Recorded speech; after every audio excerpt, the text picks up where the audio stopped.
Welcome to Taiwan! Welcome. Ay, maaga tayong dumating. It's 3 o'clock. Kain na tayo sa kanilang food court. Sa airport food court.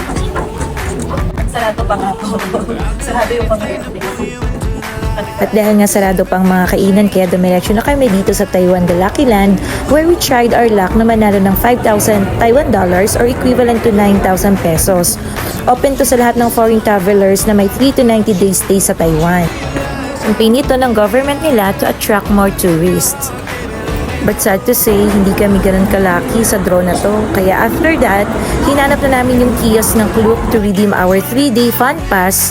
At nag-rent na rin kami ng portable wifi na sobrang convenient kasi we were able to bring it anywhere.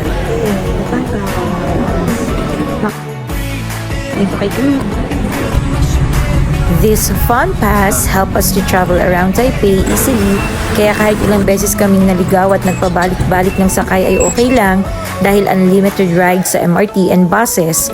Plus, free admission na sa mga tourist spots in Taipei, gaya nitong gondola, National Palace Museum, itong zoo, Geo Park, Taipei 101, and many more.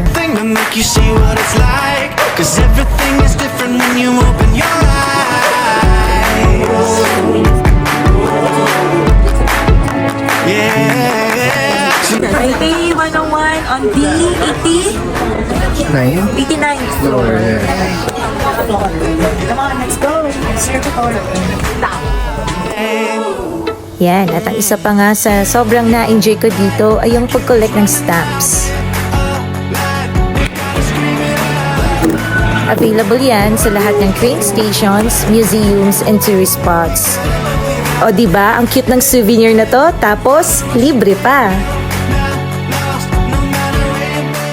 And of course, we didn't miss the chance na matikman ng food dito sa Taiwan. Yun nga lang, medyo struggle ang chopsticks. At nakipila na nga rin kami dito sa sikat na milk tea nila, ang Xing Fu Tang.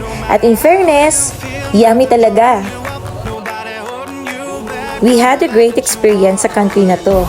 Ang makapunta sa Taiwan to know and experience their culture is truly amazing, and we thank God for this opportunity. We praise Him ng aking asawa that we did experience to celebrate our first wedding anniversary in this amazing country.